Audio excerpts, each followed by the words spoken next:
Hello, hello.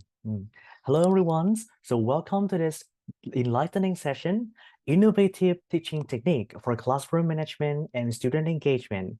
I'm Anh Lê, your host today, and I'm thrilled to have you all here today.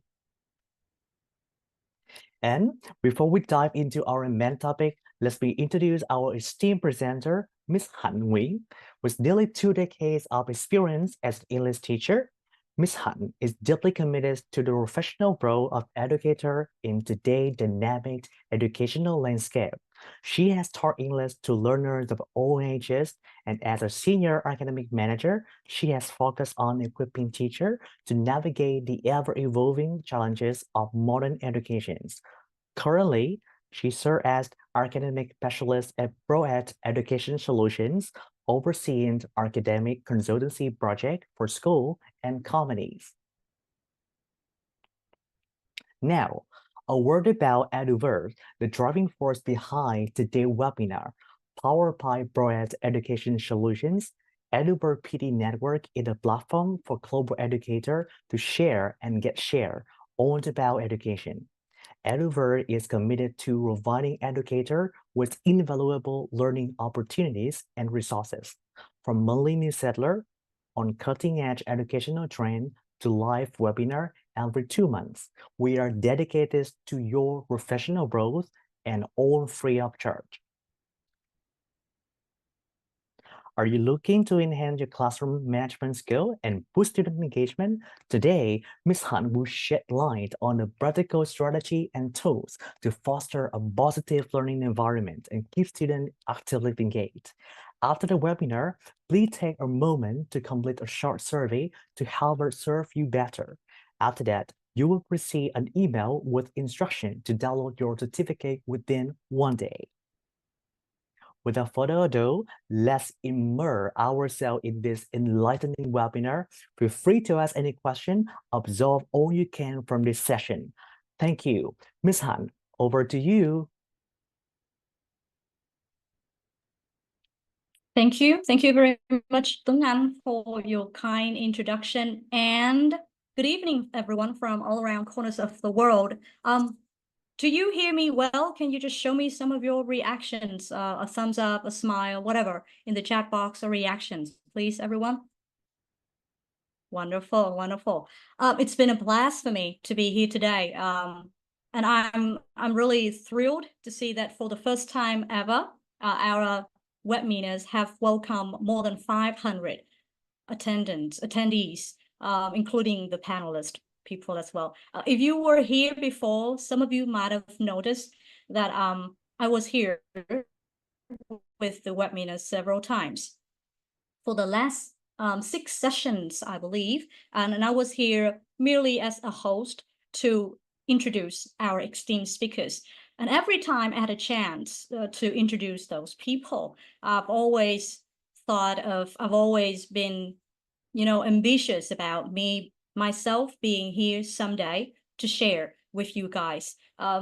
Basically just share. So it's not something theories. It's not something like big knowledge. I think it's something that you all have known, but from my perspective and my experience as a training quality manager for teachers at either English centers and some schools, some K-12 schools, I hope that I can share some of my ideas and some of them would be helpful for you, okay? Let me share my screen.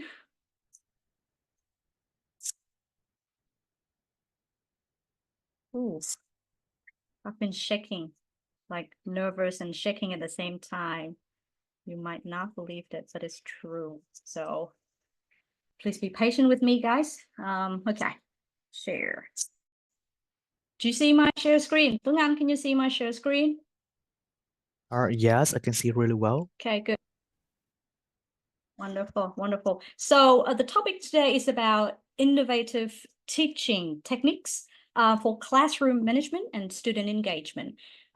This is not a very new topic. Actually, I think teachers everywhere will have always questioned themselves of classroom management effective techniques and how to engage our student in the lesson today. So the agenda of our talk focuses on those main things. Some very brief introduction why I'm choosing this topic for my sharing today. Some background information about classroom management and student engagement. Some current challenges for our teachers, especially within this era.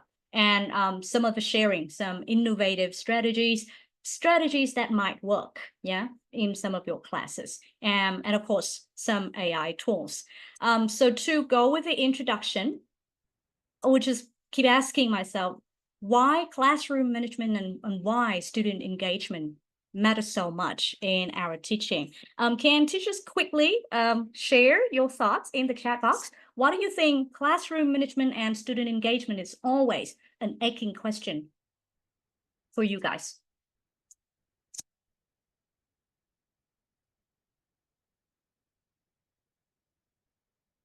Okay, so you think that we need classroom management to help students learn, and then we can teach them in discipline. Thank you, Miss Tola, for your sharing for the betterment of learning. Yes, cannot agree more, Lorena, so that we can handle students well. Yes, we can handle and build relationships. I think I prefer the phrase building a relationship rather than handling our students to make learning more effective. Without engagement, learning is difficult. Agree. Classroom management set up students for learning. Yes. Interesting ideas around everyone. I have just two very simple sharing here. Why those two things are very important, because effective classroom management forms the bedrock of successful teaching and learning. So whatever you've been doing is the foundation for success. So we can see that we set up a good environment and good discipline class so that we have like space up and everything for the students to prepare for their learning. So get them ready for the learning, and the teachers are also ready, for teaching as well. And also it's important with the student engagement too, because the engagement will directly influences learning outcomes, retention rates. So it's not only with the learning outcomes, it's also with the retention rates and overall academic performance.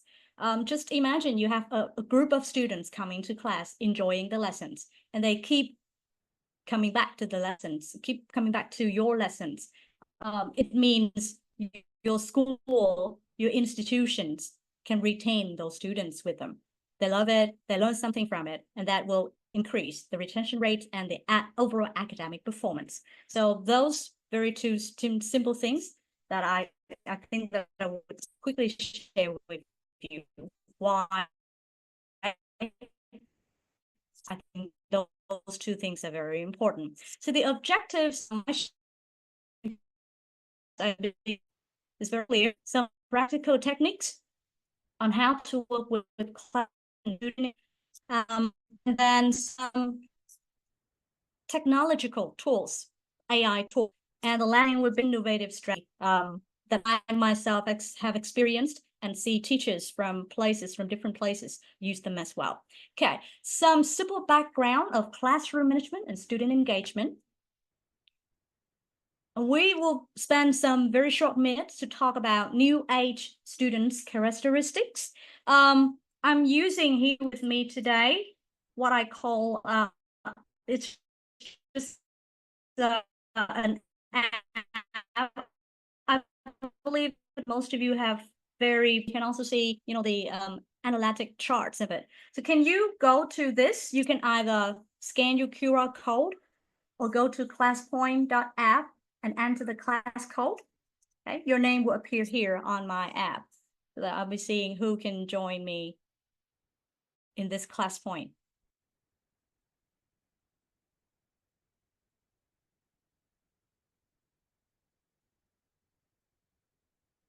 Wonderful. I have seen Miss Haddow, maybe John. Hello, John, Filipino, Quỳnh Như. Okay, everyone is joining. I have to say that the capacity of this ClassPoint account is up to 200 only. So some of you might not be able to join it directly in the class, but you can still, you see my sharing, my screen sharing via Zoom and on, Facebook live stream as well. Okay, I can see now 65, 66 of you have joined the session. Wonderful. I'm going to award starts to everyone for early joining my sessions. Okay. My students love when I do this, in the online classes, even in my offline, in my physical classes, because they can see the stars and they can get rewarded visually right at that moment. Okay. Okay, I think that people keep coming. So while waiting for them, I have a question here. What do you think the characteristic of the new age students?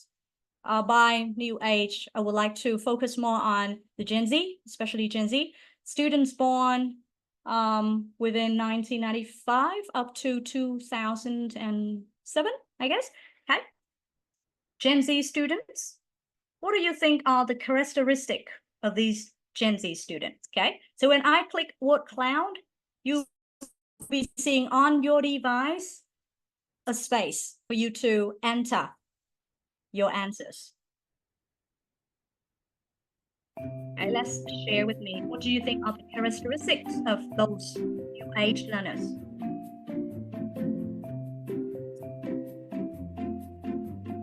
Lovely. I see answers are coming up. Creative. Creative is the biggest answer, meaning it has like many people sharing that same ideas. Oh, I've seen the phrase digital natives. I love that word. Curious, yes. Critical thinking, agree. Dynamic, a lot of beautiful words up there for me to see. Impatient, impatient, interesting. Critical thinker, very nice.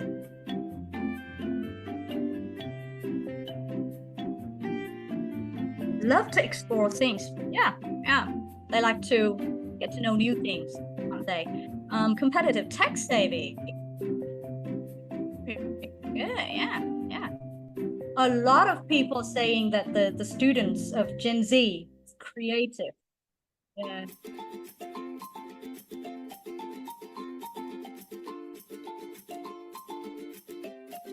"49" was the attendance, the attendees believe that the new age students are creative. Lovely. Okay. I usually save those slides later on so that I can review, my session and getting back to the question at the end of the session just to compare. Yeah, just to compare. So yeah. Those are some of the characteristics of the new age students. The top answers: creative, curious, interesting. Okay. So I have here some phrases to describe the new age students.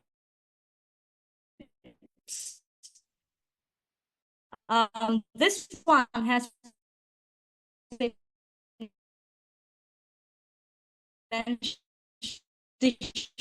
digital tools for learning, for communication, for social interaction, and they prefer online resources other than traditional textbook, the heavy textbook. They wouldn't love too much on that, but instead they prefer the online resources. Okay, so that's one thing that I've researched out. Another one come up: visual learners. Easy, yeah, transparent as the phrase that it is. Those who love learning with, visual stuff, videos, infographics, interactive simulations. And again, the traditional texts are very less engaging to this group, yeah, visual learners. Social collaborator. The new age students prefer working in groups. They prefer socializing, discussion,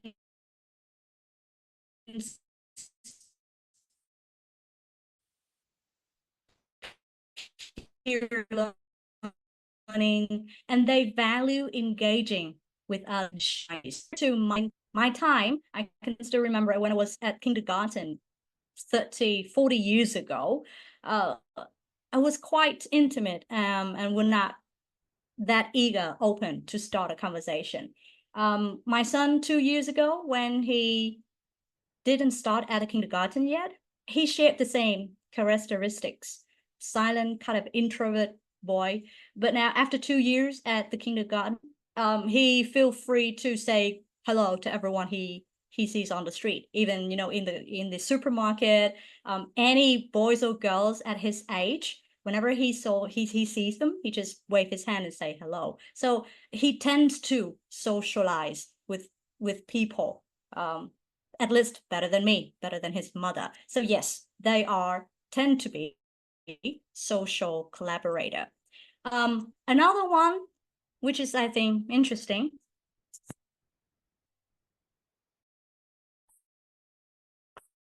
Global thinker issues. They know how to distinguish, like again, my son's story. He had at 5 know now where to place the rubbish, where to place the plastic bottles, where to place paper. So they are trained and they are very aware of the global issues, and preferring global context in their learning. We would love to see different things in different angles from different corners of the world. Okay. Adaptive entrepreneurs. This is new. This is something interesting that I've just had a research the other day.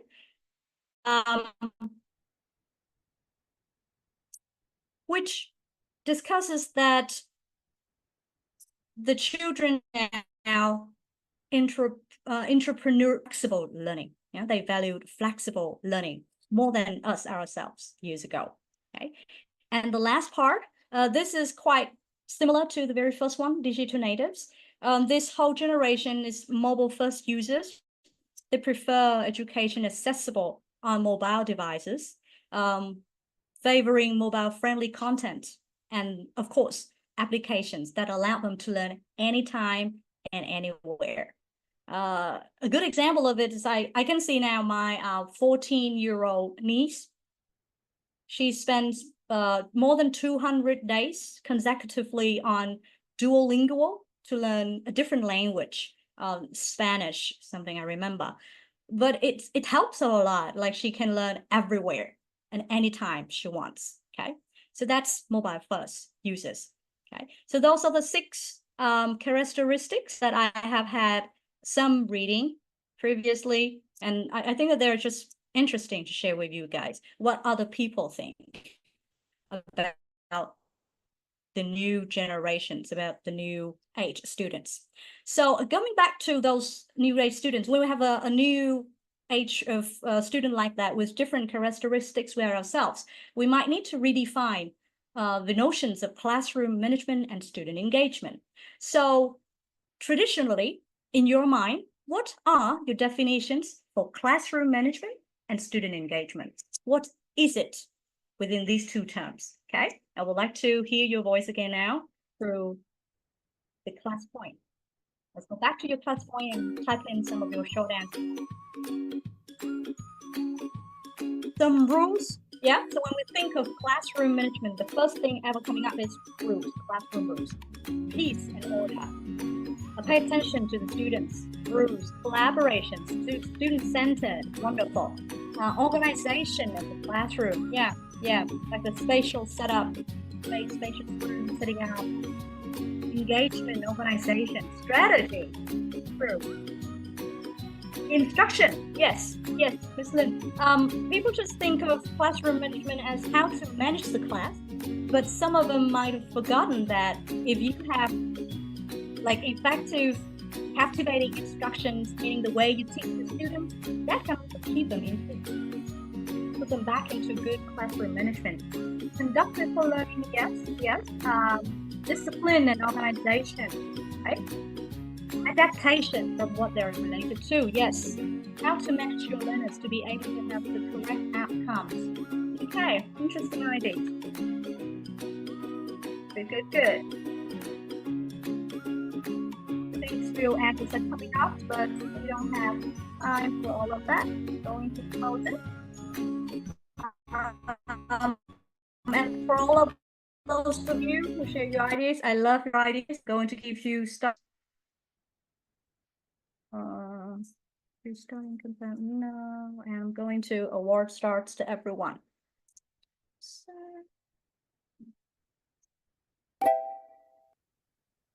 okay, so here are again some of my findings about classroom management definitions. So from the Journal of Educational Psychology published in 2022, they mentioned classroom management as the process by which teachers and school create and maintain appropriate behavior of student in classroom settings. Okay? From teaching and teacher education publishing, they said classroom management involves all the things teachers do. Organizing students, organizing the space. Someone just mentioned about the organization of the classroom, timing, materials, instruction. Yeah. From Educational Leadership in 2024, brand new effective classroom management creates a climate for learning that minimizes disruptive behavior and maximize student engagement. So that's we see a connection between classroom management and student engagement. If you have good classroom management, it will maximize the student engagement. On the other hand, if you can maintain effective student engagement, it will also boost up and, you know, like comfort and stabilize your classroom management too. Okay. What about student engagement? What did I find? With student engagement, they said it is the degree of attention, curiosity, interest, optimism, and the passion that the students show when they are learning or being taught. Okay. Someone else said it compasses the behavioral, emotional, and cognitive aspect of students' involvement in learning activities. Student engagement refers to the level of participation and intrinsic interest that a student shows in school. Okay. So those are the definitions, the background that I found. What about my own definitions for classroom management and student engagement?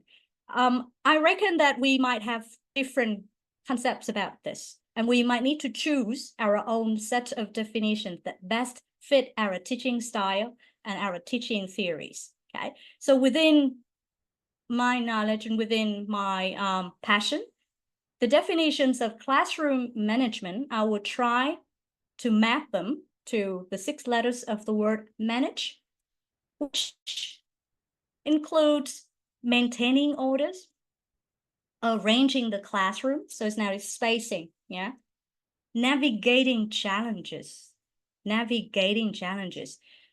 You predict misbehaviors before it actually happens, navigating, and then you can see how the challenge might come so that you can prepare for the solutions of those challenges. So for challenges, it's always better for us to prepare for it rather than to deal with it. Yeah. Addressing issues promptly. So there's no hesitation here when you see the problems in your classroom and you want to manage it. You need to address it promptly, but sensitively and sensibly, okay, in a good way. Guiding student behavior, setting clear expectations for them, yeah, and giving them like whatever rules it is. And it should be consistency every single day, yeah. Like you mentioned, classroom rules is a part of classroom management. Yes, I agree. But sometimes we forget to repeat that, and we thought, oh, they won't listen. It's too boring for them to listen to.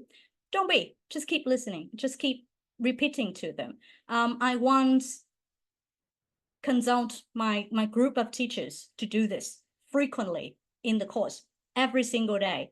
And it works even from the very young learners. So we give them like a set of rules and every single day we repeat, but then you can give them, you know, more interaction by asking them to recall the rules that we already agreed or we've already set up before. So instead of us repeating the rules, the student themselves will recall the rules.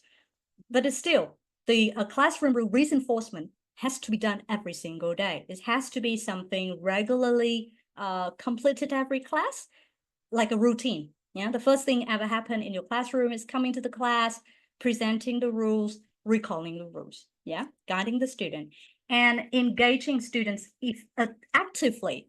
Again, previously we said that if you have an engaging lesson, that will reduce the behavioral issues in your class because students are busy learning and enjoying your lesson. They won't have time to think of issues to cause problems in your lesson. Yeah. So this is the set of classroom management principles for me, myself. You guys can think of your own set as well, as long as it works for you, for your context, your teaching context, your teaching styles. Okay. So that's classroom management. Engagement. So I come with two words: manage for classroom management and engage for student engagement. Okay. So the same ways I use the initial letters to brainstorm for the principles of me myself. Can you make some quick guess? What is the first E here? What is the first E here? Give me something in the chat box.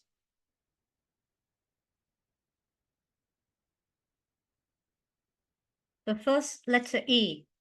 Encourage, excite, eagerness, elevate, energize. Wow. Oh, I wish I've asked you these questions earlier because you've mentioned even more beautiful, better words than me myself. Encouraging. Yes, yes. Excited. Okay. Very nice. Enthusiasm. Wow, what a big word. My first E in engage is encouraging active participation. Yeah, encouraging active participation. And then nurturing curiosity. Giving them critical thinking questions. Critical thinkings will always, leads the way to curiosity. And when they busy thinking, busy being curious, they're there with you, totally engaged with you. Generating interest, giving things that are closer to their generations, that are of their interest, idols, what they love to see, what games are they playing, what K-pop stars are they into, yeah, what TV shows or reality shows that they love watching, generating interest. And then applying real world connections, bringing the story in the textbook to their real life. How do they connect those things with their real lives? Yeah, applying real world connections and giving feedback. It's very, very important, giving feedback. Yeah. I remember reading very informative articles in an edition of EduVerse newsletter about impactful feedback. So if you have time, try to go and search for that article. It's very engaging and inspiring articles for me to read. Giving feedback, why is it important in giving the student engagement? The student along the way, when they complete the task, if they are given feedback, they will know if they're on the right track or not. And we will also give them, like timely support along the way. Giving feedback is not about showing them, is it right or wrong? It's also about leading them the way to go on the right track. Yeah. And it should be timely feedback. If you give them like a delayed feedback, they might not recall what has happened before. And the last E in my student engagement definition is empowering learners. Delegate them more in their learnings. If you're still in a class, lecturing the lesson to the students, having them sit down, writing the rules, writing the forms, they are not empowered. Okay, give them the choice of doing what they want to do, of how they want to take in the knowledge. I once attended sharing sessions in the VUST Seoul conferences last year, I believed. And there's a session called Choice-Based Learning. Interesting presentation done by Mr. Le Jung from VUS. And it is mostly about giving student choices in whatever phases or stages of the lessons giving them the choices to choose if they want to do a multiple choice question or if they want to do an open discussion with a group of friends, empowering them to discover and explore the lesson content rather than feeding them the content fully. We will need to still be there as modifier, facilitator, to provide them with needed information, but they will be the one to explore the learning journey, the learning pathway themselves. We empower the learners more because in the end of the day, it's their learning journey.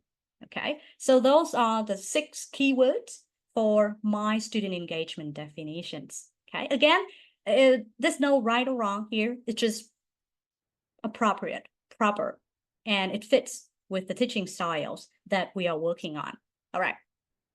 So we are working with the background of classroom management and student engagement and some of my own, conclusions of my own set of principles. And the role of classroom management in fostering student engagement is to help build strong student and teacher relationship, help to structure the learning environment, promoting autonomy and participation, which is very important, autonomy. We need more space. The student themselves need more space with autonomy. Then we need to learn how to learn by themselves. Yeah. And positive reinforcement. If we have a good classroom management, those things can be created in fostering student engagement. And later on, there will be some tips that I'm lucky enough to experience or to come into contact or to learn from other colleagues, from my friend as well. Okay, the challenges and opportunities in those areas, especially after pandemics, and then here comes the birth of ChatGPT and thousands of millions of AI tools all around the places. There are challenges for teachers, even when we are supported by the devices. There are still threats and challenges for us. So what are those challenges? Integration of digital tools and technology. As I said, we are happy, we are lucky to have tools and technology to help us. But then at the same time, as a teacher, we will also need to design what tools we need to use because there are too many. We don't know how to choose the right one. The very one advice that I've always had for myself is just to go for the most appropriate ones. You don't need 10 tools that don't work. You just need 2 to 3 tools that truly work for yourself. The tool that works for you might not work for others, and vice versa. That's okay. It's the journey, it's the adventure of finding the appropriate things. But then as a teachers, we are now expected to integrate a wide array of digital tools and technologies into our teaching. And it's sometimes overwhelming, I can say, because there are too many things. Yeah, there are too many things. So again, just choose the significant things that best suit us. And one more challenge. This is a very common challenge. I don't think it's something new, but this challenge has been an aching pain. Short attention spans from our students. They will be easily distracted, by different extractors all around, especially Gen Z learners. So they have grown up with what are smartphones and social media, and they have like shorter attention span, which can make it challenging for us as teachers to maintain their focus, their attention, right? So what will we be doing with this challenge? Another challenge that is also rising one these years, balancing screen time with face-to-face interaction. As I said, I'm a mom with a 5-year-old boy, and I have to admit that my boy spend some time with screen time. But how much is good? How much is enough? That's the question. That's how we have to balance the screen time with face-to-face interaction. Okay. So I don't have any objection of children coming into contact with screens, with devices, because it's truly they learn something from it. Yeah, they've learned something from it. One of my big brother, whose daughter is 6 years old, she learns most of her English skills on those screen time on TV, on English spoken channels, on YouTube's. So screen time has some effects. The problem is just to balance the screen time with the interaction, with the human interaction. Okay. One more challenging is how to address the digital divide. What is it? A digital divide, let's say we are now familiar with a classroom where students can bring in their devices, smartphone, tablets, and stuff. But again, there would also sometimes an issues where not all students have the necessary devices or the resources at home. Like if we plan to give them an extra homework via our online platform learning at home, make sure that the students will be equipped. Make sure that all the students, regardless of their access to technology, can take advantage from the activities that we plan for them. Okay. And then another challenge that I found interesting is adapting to personalized and student-centered learning.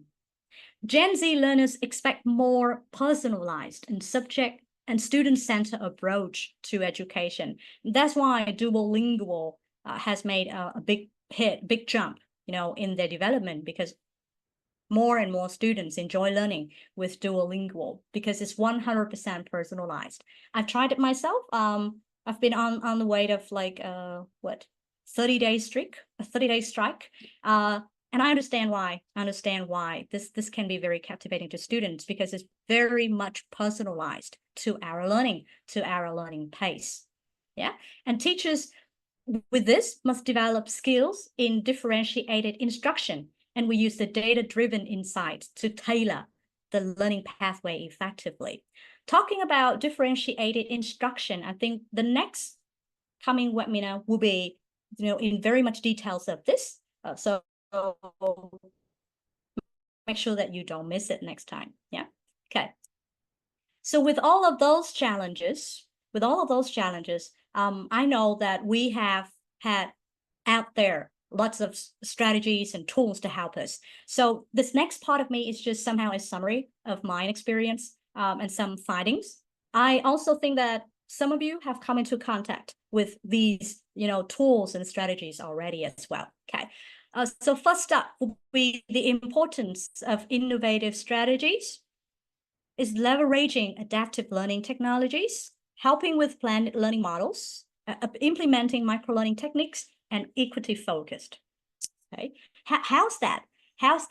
Leveraging adaptive learning technologies, meaning using AI-driven platforms that adapt to individual student needs. This can help the teachers to address different styles within the classroom. And with the tools to help with this, it will provide a personalized learning experience for the students. Okay, when we implement micro-learning techniques, it will break down content into, it means we're breaking down content into smaller bite-sized lessons that can help maintain the attention of the students. So micro-learning is particularly effective in digital formats, allowing the student to engage that fits their preferred learning style. Blended learning is popular now. People are talking about it. It's about combining online digital media with like traditional classroom methods. And that can help address the challenges of balancing screen time and face-to-face interaction. So if we want to balance it, we will give the students some time to prepare the lessons at home on the screen, online, and then bringing their conclusion, their findings to the classroom for more interactive human face-to-face discussion. Okay, so that's how we can balance the screen time with face-to-face interaction, and the blended learning will offer flexibility to cater, different preferences, still ensuring that the students develop essential social skills because they do have some, face-to-face time. And the last part is equity-focused teaching practices. To address the digital divide, teachers can incorporate low-tech or no-tech teaching methods alongside with digital tools. So we prepared some AI, driven materials, but at the same time, we will also prepare, some no-tech teaching methods, just to make sure that if for some scenarios, for some circumstances, if the students cannot come into contact with the technology, they can still participate fully. Additionally, providing access to school resources, such as computer labs or devices can help bridge, the gap. So instead of asking the student to bring in the technologies, we can invest into, those like school-based devices, okay? All right, so that's the importance of innovative strategies. Why do we need innovative strategies? The next part will be some of my summary, some of my learning from my colleagues, about strategies for classroom management. I believe that you have somehow heard of it. Clear expectations and consistent routines, Well, what is that? We know that expectations, we set up what we need the student to achieve along the class, what behaviors are accepted, what behaviors are not accepted. And as I previously mentioned, it should be consistent. So it should be done consistently, make it into a routines, and have the second idea is interesting. Having students participate in creating classroom expectations and rules. So teachers are no longer the only one to create rules. Is now the job between teachers and student.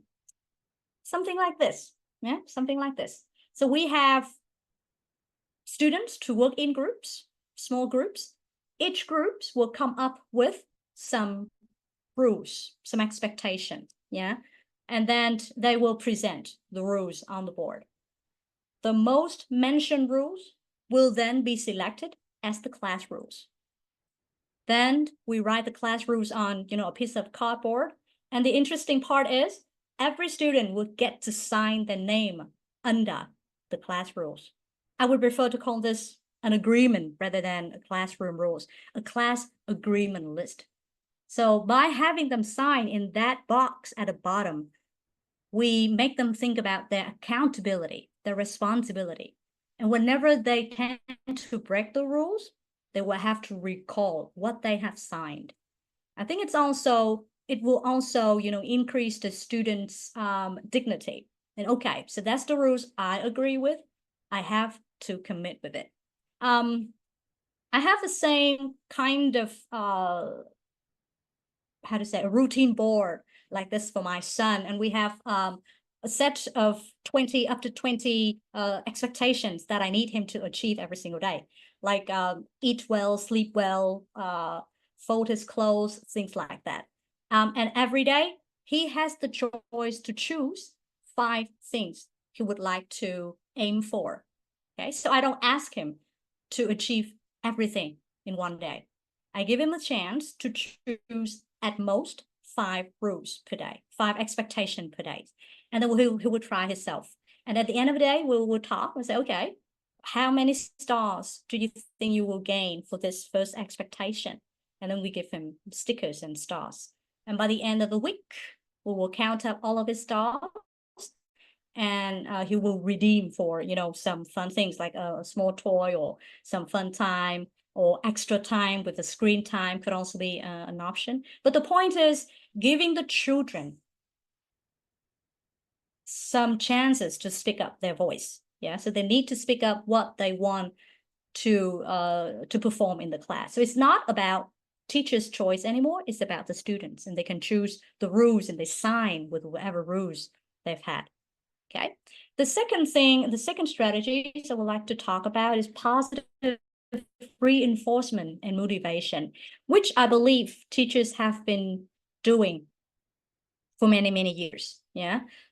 Using praise and rewards and stickers and point system, even a badge system and recognition to motivate students. So everything we've been doing is great. I actually get inspired with this.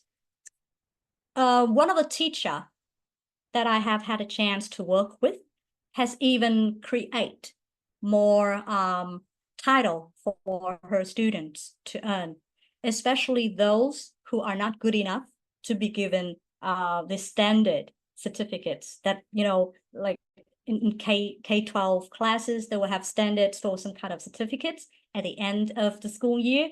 And for those students who are not that good to receive those certificates, the teachers will create some kind of special title for them, like a super helper, someone who always help, a student who always help, or the friendliest friend. She even thought of the most beautiful smile, many different things. And again, it's very personalized to the students. Yeah, it's very personalized to the students, and they feel the connection. They can feel the bond between the teachers and the students. Oh, she gets me, she understands me, and she can solve something good. She can see something good from me. So at the end of the school year, every single student of her class gets a certificate. The parents do not care anymore what kind of certificate is it, because everyone is happy. Every child is given a certificate. And it's just a piece of paper. You don't have to spend anything on that, but you gain a lot more trust, and a lot more fun from your students. Isn't it a wonderful thing, right? So the point is, positive reinforcement is always there. We just need to think of different ways to personalize it to our students and make sure that every student will be rewarded. Every student will be recognized for at least one good thing they do in class. I believe every child has one good thing. Yeah. Even the most playful boy in the class can even be given the certificate of the most energetic boy, or the most energetic player in team game, for example. So think of something good to reward your student. All right. The next strategies I would like to share. Oh, this is something great from EduVerse newsletter. I forget what number is it. EduVerse number 11, newsletter number 11. Some interesting ideas in this edition. Yeah, about how to manage younger learners with the magic of 4C. So in this article, the author presented some good ways that we can do to share and to engage students, especially younger learners. So if you have had for yourself this edition, go back and have a deeper search, a deeper reader with this. Yeah, I believe that you can learn something from it as well. Okay, so the next strategies is about restorative practices. What is restorative practices? What is it? Okay. So restorative practices in school are a set of strategies with the purpose to build a strong and healthy relationship in the school community. So they focus on repairing harm and restoring relationships when conflicts or negative practices, especially emphasizing accountability, community involvement, and the importance of speaking of dialogue. Yeah, empathy, understanding, things like that. They encourage the student to be more responsible in resolving conflicts. So to do this, we have different models. The one thing is restorative circles. As you can see, with this one, the students are structured in a forum where they can openly discuss their issues and collectively find solutions to conflicts.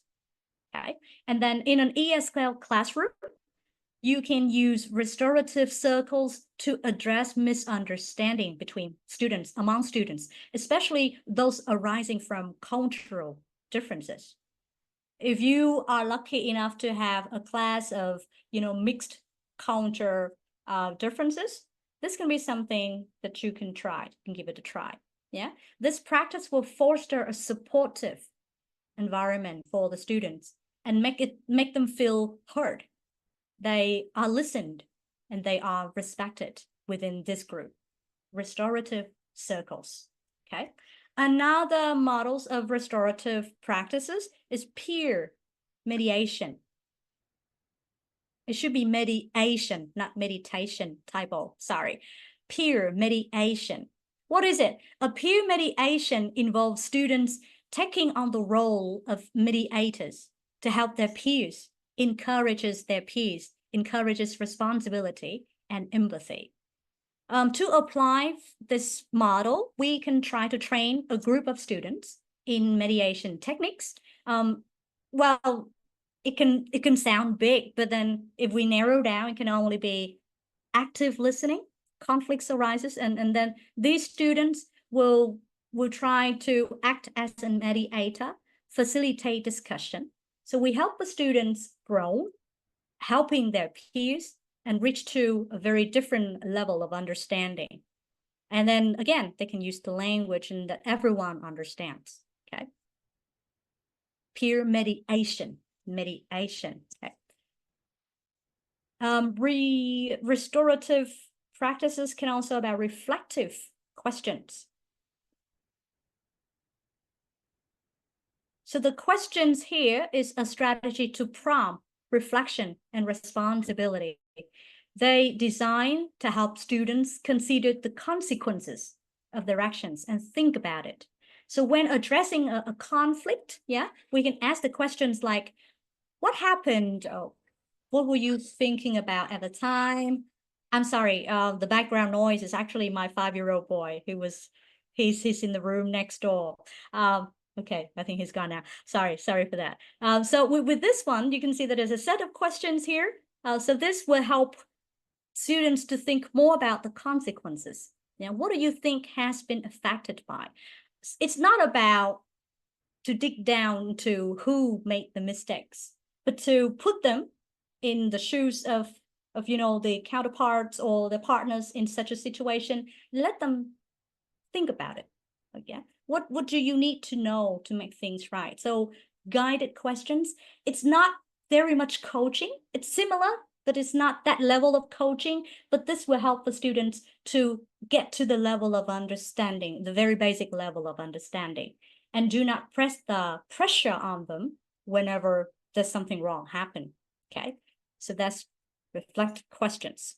Okay, and this is actually, we have mentioned earlier, collaborative rulemaking. Remember when I showed you on the classroom agreement, say like students and teachers will try to make the rules together. Remember, this is what it is. Collaborative rulemaking is also a branch of a model of restorative practices. So with this practice, it will involve the student in the process of creating classroom rules. And at the beginning of the term, or even at the beginning of the school year, we will engage a student in a discussion about what rules they want to particularly achieve, or they want to maintain positive behaviors, yeah? Encourage positive behaviors rather than punish negative behaviors, okay? So those are the things that we can consider in collaborative rulemaking. All right, so that's the strategies for classroom management.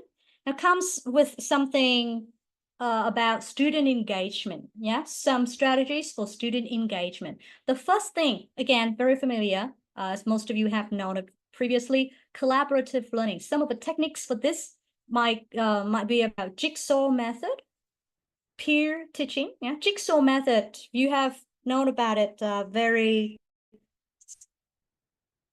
popularly. It means you divide students into different groups, and each member is responsible for learning from different topics. Then after mastering the session, they would teach to the group members. Okay, so they learn together. Peer teaching, jigsaw method. Okay. Some examples of the collaborative learning would be group projects, a very good example of collaborative learning.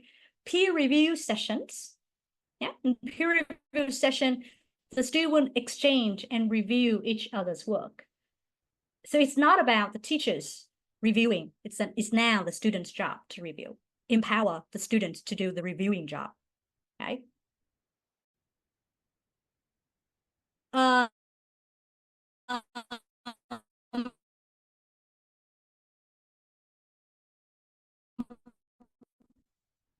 Then we have in gallery walk. Yeah, you've done gallery walk anywhere else?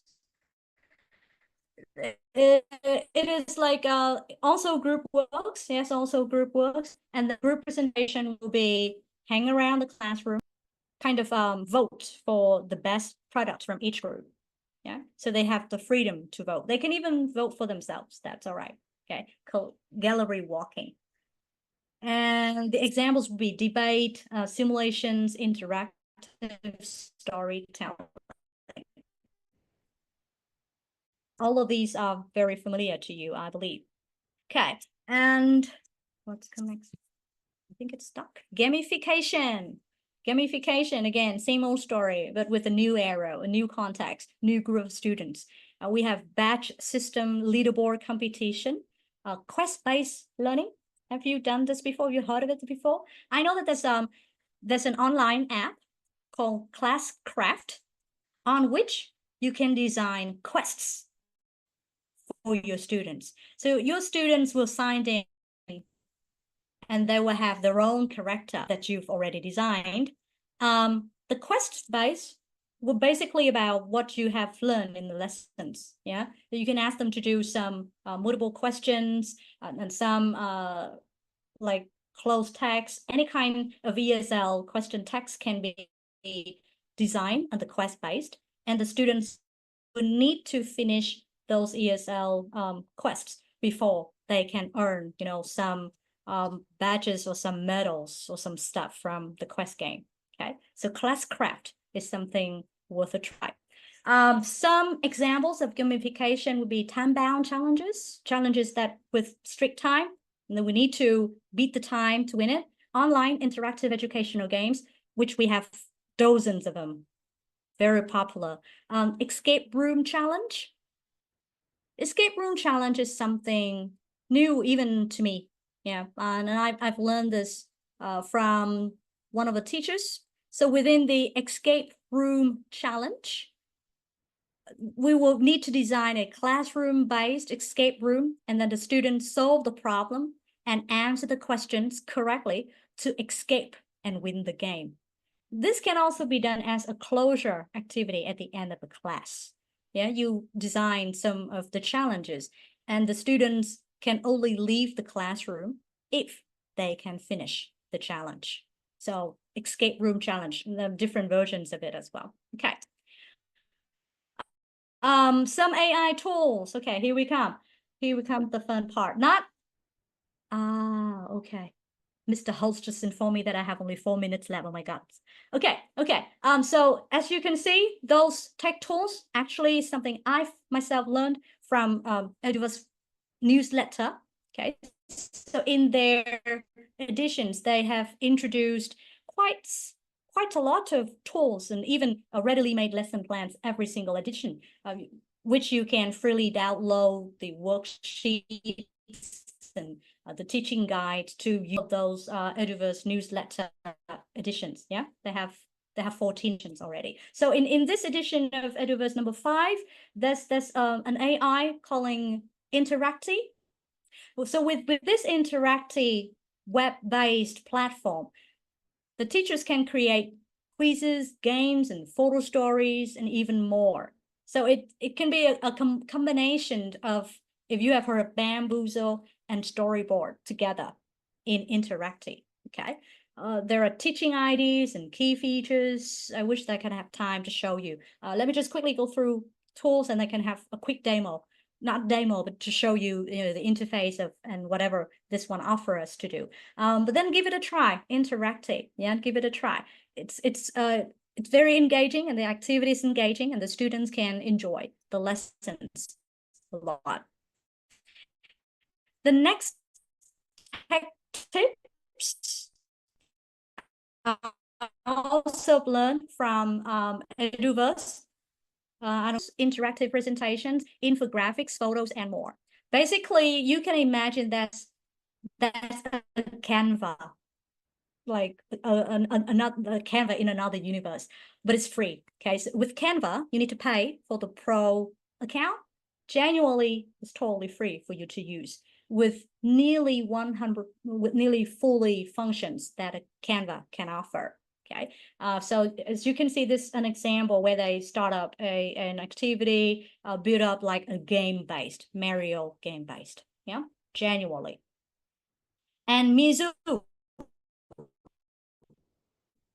Mizu, it's always a question when we down contact with ChatGPT or Gemini or Copilot on those AI tools, because we cannot control what the students look for on those tools. With Mizu, you can do that. You can control the students, whatever they're searching, because it will help you to generate chatbots, okay, where you can even create interactive quizzes, role-playing games, and even more. As you can see, language practice, storytelling, debate facilitator, okay? And the best part of Mizu is to help you control the content and control how much the student contact with the outside world and how secure you can help them, okay, when they come into contact with the outside world. Yeah, okay. And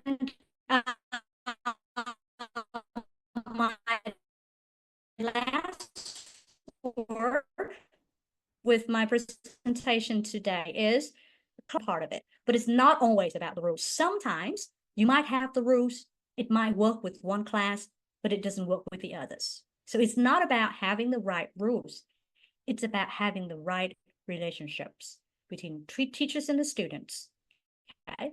And when you have a firm and effective classroom management, it will also enhance the student engagement and vice versa. So these two concepts, classroom management and student engagement, are correlating to each other, okay? So that's a saying that I enjoy reading from Sarah Gardner teaching. So again, it's not about the rules, it's about the right relationships, okay? Tuấn Anh, can I have 1 or 2 more minutes just to quickly show the 3 tools that I've just introduced people? Yeah, sure. Just 1 or 2 minutes. Yeah, sure. Yeah, you guys used to be with me, right? Okay, wonderful. Let me just stop sharing this and go back to. Okay, I've been opening too many windows on my thing, so I have to choose the right one. Here we go. Should be this one. Yes. So this is Mizu, as you can see, okay, the community of educators. And then if you go down all the way to, there are thousands of templates that you can use. And these templates have already been, tailored to the lesson content. So if you want your student to discuss about Great Britain reflections, you can even go and search for Great Britain reflections. So there's like a library for you to choose from. You can even create your own chatbot, okay, by clicking create your own chatbot. I think I have one chatbot here. Have you used that? I believe some of you have used it before. If you are a fan of EduVerse, and if you have known about this, they also the one to recommended me this. Yeah, Mizu. So it's a chatbot for yourself. You can create it, and it makes sure that the students will be within your pot, okay, within your pool of information. So that's Mizu. And then, what else do we talk about? We talk about Interactive. I hope it works. I mean, it's very laggy on my end. I'm not sure if you can still hear me well, but it's, I can feel that it's laggy from my end. Okay. Interactive, as I said, it's a platform where you can find millions of interactive activities. And again, we have templates. Yeah. So if you go to templates and you roll all the way down to fascinating education, you can see lots of activities. Yeah. I think it can feed like your 1-year lesson plan. There's even TED Talk listening practice. If you have used Bamboozle, so it's similar to that, but I think it's another higher level. Yeah, giving you even more than it. And the last one is Genuinely, yes. Canva for free. Remember when I said about Genuinely? and it's keep loading. Here. Come on, baby, you can load it.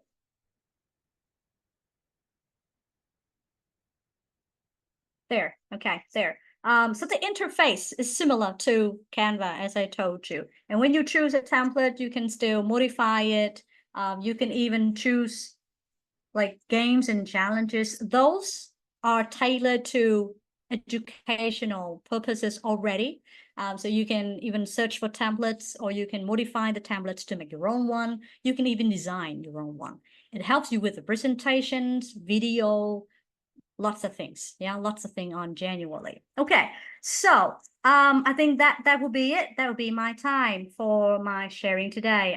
Yeah, thank you, Miss Han. Okay, so thank you all for joining us today, and a special thanks to our presenter, Miss Han, for inspiring presentation. So we trust that you have gathered valuable insight and practical idea to enhance your classroom management skill, as well as to encourage and engage your student better. Yeah. So let's look ahead to our next exciting webinar. Set a reminder for October 25th, 2024 at 8 p.m. Vietnam time. We'll be diving into another engaging webinar, Maximize Learning, the Powers of Differentiated Instruction with Ms. Gubin Oldemir, a TESOL certified teacher from Turkey. Stay tuned for detailed information and registration updates on our EduVerse platform and in our monthly newsletters. And don't forget to join us on our Facebook, LinkedIn, and Instagram page and for more updates and practical teaching ideas. And last one note, we will be releasing the very special edition of our newsletter about next-gen learners, the future of education on the upcoming September the 4th. You will find high-quality insight into these modern learners who will shape the education in the future. So don't miss these opportunities to be the first one to grab a copy of our issues published online on ProWeb website. And finally, we truly appreciate your active participation and look forward to reconnecting with all of you at our next event. Keep that flame of learning alive, and until we meet again, take care and stay curious. Thank you all. Have a fantastic weekend.